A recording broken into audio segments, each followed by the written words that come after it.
Damos paso ahora a la próxima entrevista con un tema importantísimo que se va a estar abordando en pocos días, porque del 5 al 6 de mayo se va a hacer el primer encuentro de pediatría ambulatorio, en el cual se van a abordar algunos temas clave que hacen a la salud de los niños, también de los adolescentes. Por eso, para hablar acerca de todos los detalles y sobre todo cuáles son esos temas claves que todos debemos tener en cuenta, es que estamos recibiendo al profesor Dr. Gustavo Giacchetto, de la Clínica Pediátrica de la Facultad de Medicina de la Universidad de la República, también integrante del comité organizador de la actividad, que es experto en algunos de estos temas, pero bueno, como organizador está al tanto de toda la temática que se va a abordar.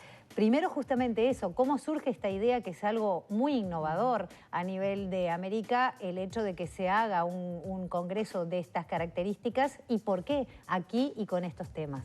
Bueno, primero agradezco mucho el espacio que nos brindan en este programa para difundir estas que son nuestras segundas jornadas de pediatría ambulatoria, que se hacen como una reedición de unas primeras jornadas que hicimos antes de la pandemia, y que surgen desde el ámbito académico con el objetivo de fortalecer la formación, ¿no, verdad?, y las capacidades de nuestros pediatras y de nuestros médicos que se desempeñan en el primer nivel de atención para brindar una calidad de atención adecuada a los niños, niñas y adolescentes, ¿no?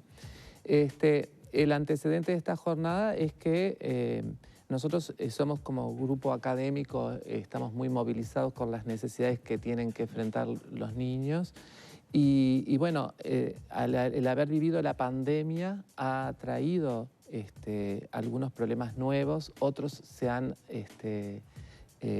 acrecentado durante la misma. Y bueno, entonces primero es una oportunidad para encontrarnos en forma presencial. Este va a ser probablemente uno de los primeros eventos científicos que nos va a permitir encontrarnos los pediatras, que hace tanto tiempo que tenemos encuentros virtuales y no presenciales. Y en segundo lugar, poder intercambiar junto con expertos internacionales. Acá van a venir dos expertos argentinos, de España, Estados Unidos y de Reino Unido, para poder abordar temáticas comunes y donde un punto central está puesto en los efectos parapandémicos, no de la pandemia en sí, sino las consecuencias que ha traído la pandemia sobre la salud mental, los problemas de salud mental, los problemas del desarrollo infantil, la pobre cobertura vacunal, hablamos de las vacunas del esquema, ¿no, verdad?, y sus posibles repercusiones en la salud integral posterior, el tema de las adolescencias, ¿no, verdad?, y sus distintos problemas que emergen durante esta edad y acrecentados además por la pandemia. Esos son algunos de los focos donde vamos a poner atención, además de que hay novedades para abordar la cardiología preventiva, todo lo que tiene que ver con la prevención de las dislipemias, que son un factor de riesgo fundamental para la aterosclerosis en la edad adulta, y también lo que tiene que ver con el cáncer infantil. Nosotros tenemos una población de chicos que padecen estas enfermedades, cada vez la prevalencia va un poco en aumento. Tenemos una gran experiencia de tratamiento en el Uruguay, ¿no? Y hay una tasa de curación y recuperación importante, y por lo tanto el pediatra tiene que saber y conocer y manejar las posibles repercusiones del que sobrevive al cáncer, porque el que sobrevive al cáncer tiene algunas otras implicancias sobre el crecimiento, sobre el desarrollo, sobre los riesgos de la salud sexual y reproductiva, los temores a un segundo tumor. Y el impacto emocional, y el ¿no?, impacto en el niño, emocional, todas esas internaciones, los tratamientos. Exactamente. Entonces, bueno, son temas que hasta la fecha no hemos abordado y nos parece muy importante encontrarnos para hacerlo, ¿no, verdad? Giacchetto, ¿cómo han sido las atenciones presenciales? ¿Cómo está el atraso de esos niños de volver al consultorio? Porque durante la pandemia hubo momentos de mucho temor, de mucha incertidumbre, y seguramente hasta los propios padres decían, bueno, capaz que prefiero no llevarlo al control pediátrico y hacer una teleconsulta, una videoconsulta. ¿Cómo están? ¿Cómo han evaluado eso desde los propios pediatras, ¿no? Bueno, es un tema bien importante porque es cierto que durante la pandemia se estimuló además la teleconsulta, ¿no? Y bueno, además sumado al temor de los médicos y al temor de las familias, las consultas presenciales en pediatría al principio eran muy bajas, después se fueron incorporando progresivamente, pero todavía tenemos modalidad de teleconsulta aún hoy, ¿no? Entonces... ¿Pero eso es bueno para los niños? Bueno, la teleconsulta es como una herramienta que vino como para quedarse y son de las cosas buenas que tenemos que ver siempre y cuando cumplan un objetivo concreto, ¿no? La consulta breve, una actualización de una prescripción, una actualización de algún problema puntual, pero nosotros necesitamos el contacto con el paciente. Claro, el peso, la medición, ¿no? Exacto. Eso que uno lo recuerda como habitual en las consultas el contacto pediátricas. Para nosotros es esencial en toda la medicina, pero en la pediatría aún más. Y que además también a veces son el foco para detectar otro tipo de problemáticas que no se ven. Los chicos están, nosotros vemos chicos con miedo todavía, ¿no es verdad? Hay chicos que han quedado con mucho temor, hay chicos que no se sacan todavía la mascarilla, hay chicos que han, el hogar se ha transformado en su ámbito, claro. Y entonces salir a estudiar, salir a la consulta genera mucho temor y mucha repercusión. Vemos problemas importantes, ¿no? Porque hay que tener en cuenta que además de las repercusiones emocionales, ¿no verdad? Hay chicos que tienen enfermedades, claro, ¿no? Entonces, un niño, un adolescente que tiene una enfermedad crónica, muy probablemente su enfermedad no ha sido bien controlada durante la pandemia y tiene atrasos en los controles, en exámenes, ¿no? En cosas que hay que hacer. Y además muchos han tenido descompensaciones de sus enfermedades. Entonces vemos certificados de vacunación muy retrasados, repercusiones sobre el desarrollo, ¿no verdad? Retrasos, ¿no verdad? Y también descompensaciones e ingresos que se vinculan con descompensaciones de la enfermedad por falta muchas veces de control, ¿no? Que tiene una justificación y una causalidad múltiple, ¿no? Es cierto, ¿y qué impacto puede tener esto en los años posteriores? ¿No? Bueno. Pensando en estos 2 años enteros de pandemia, recién se dio el fin a la emergencia sanitaria, uno se empieza a liberar, pero son 2 años que seguramente en niños o en adolescentes son fundamentales para el desarrollo y sobre todo teniendo en consideración ese tipo de situaciones. No, es una cuestión bien importante porque nosotros siempre insistimos que lo que no se hace hoy en un niño es un hándicap para mañana, ¿no? De todos modos, creo que lo que tenemos que pensar entre todos es cómo hacemos para limitar estas brechas, claro. Para estimular la consulta, estimular el recontacto con los sistemas de salud, fortalecer en estrategias que permitan minimizar esos impactos, ¿no? Creo que es un trabajo que no estaba pensado para nosotros, ¿no? Siempre los pediatras tenemos como una visión de planificar más la asistencia y el seguimiento, ¿no? Por esa razón de dependencia que tiene el niño, ¿no? El niño es distinto del adulto, depende de que nosotros seamos proactivos en su cuidado para realizarlo, pero esto nos obliga a desplegar otras estrategias y otras habilidades, ¿no verdad? Usted lo mencionaba en uno de los pasajes de la temática que se va a abarcar en este encuentro y ayer justamente estábamos hablando acerca del resultado de Amnistía Internacional con respecto al capítulo de Uruguay y hacía mención a lo que es la alta tasa de suicidios que hay en nuestro país, los problemas de atención en salud mental. Es una problemática que a veces uno no asocia con el niño y el adolescente, pero que en realidad sí debe ser asociada. ¿Cómo ven esa situación justamente de la mano de lo que usted decía, toda esta parapandemia que ha dejado otras circunstancias en juego que antes no estaban y que pueden llegar a agravar esa situación? Nosotros estamos, hace rato que venimos trabajando con organizaciones de los derechos humanos y bueno, en conjunto con los distintos especialistas de la salud sobre la sensibilización, capacitación y la necesidad de cambios de abordaje en la salud mental. La salud mental necesita mucha prevención, necesita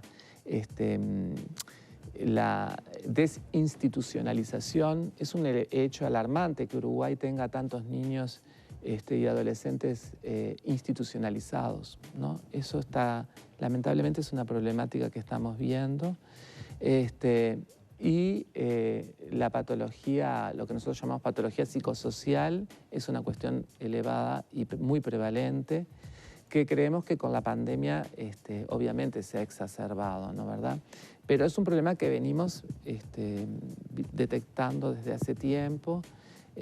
Hay mucha violencia en nuestra sociedad, es un fenómeno lamentable pero nuevo. Otros fenómenos como el bullying, por ejemplo. El bullying, pero hay mucha violentación de los derechos infantiles, ¿no? Entonces, hay que trabajar mucho sobre eso, hay que fortalecer las familias en sus más amplias dimensiones, ¿no? ¿Verdad? Hay como una desestructuración del entramado social que eso es lo que repercute sobre estos problemas que estamos viviendo, ¿no? Doctor, ¿qué pasa con el uso de fármacos en los niños? ¿Cómo lo han ido midiendo ustedes como médicos con este retorno de a poco a la presencialidad? Bueno, el uso de fármacos hay, digamos, yo por ejemplo he trabajado mucho en lo que tiene que ver con uso de psicofármacos, ¿no? Porque después tenemos todos los otros fármacos. El uso de psicofármacos es un indicador también de cómo nosotros abordamos los temas de salud mental, ¿no?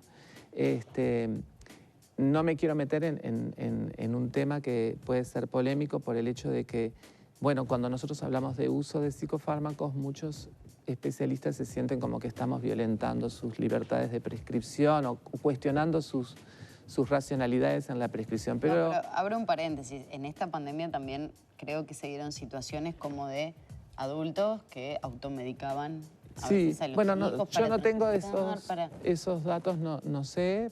Lo que sí nosotros vemos es que hay un uso frecuente, una prescripción frecuente, un uso frecuente de psicofármacos en la infancia. Y recordando que es una medicación que es sintomática, muchas veces necesaria, ¿no? ¿Verdad?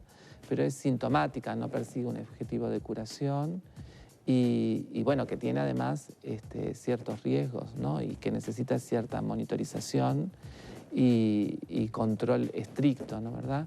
Ese es un hecho que, bueno, que preocupa un poco porque, bueno, la psicofarmacología se tiene que complementar con otras formas de abordaje, con psicoterapia, con abordajes conductuales, etcétera, ¿no? ¿Qué pasa con el consumo, pero de sustancias? Quizás ya más en adolescentes, pero también se ha detectado un incremento. ¿Es una situación que preocupa más de cara a esta pospandemia? Sí, hay un incremento del consumo de sustancias, de sustancias psicoactivas de distinto tipo, pero bueno, es un hecho que uno ve que esto es un fenómeno también complejo que comienza a edades cada vez más precoces. Y de cosas cada vez más complejas. Estamos viendo la llegada de drogas distintas, sustancias estupefacientes muy peligrosas. Hay una exposición de niños en hogares a veces de riesgo donde hay un ámbito de consumo, ¿no? ¿Verdad? Se consume a veces marihuana, otras sustancias psicoactivas, cocaína, encima, etcétera,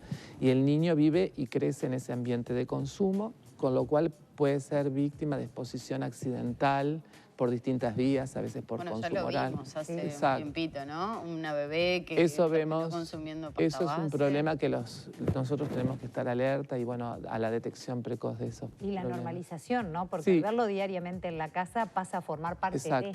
Exacto, sí.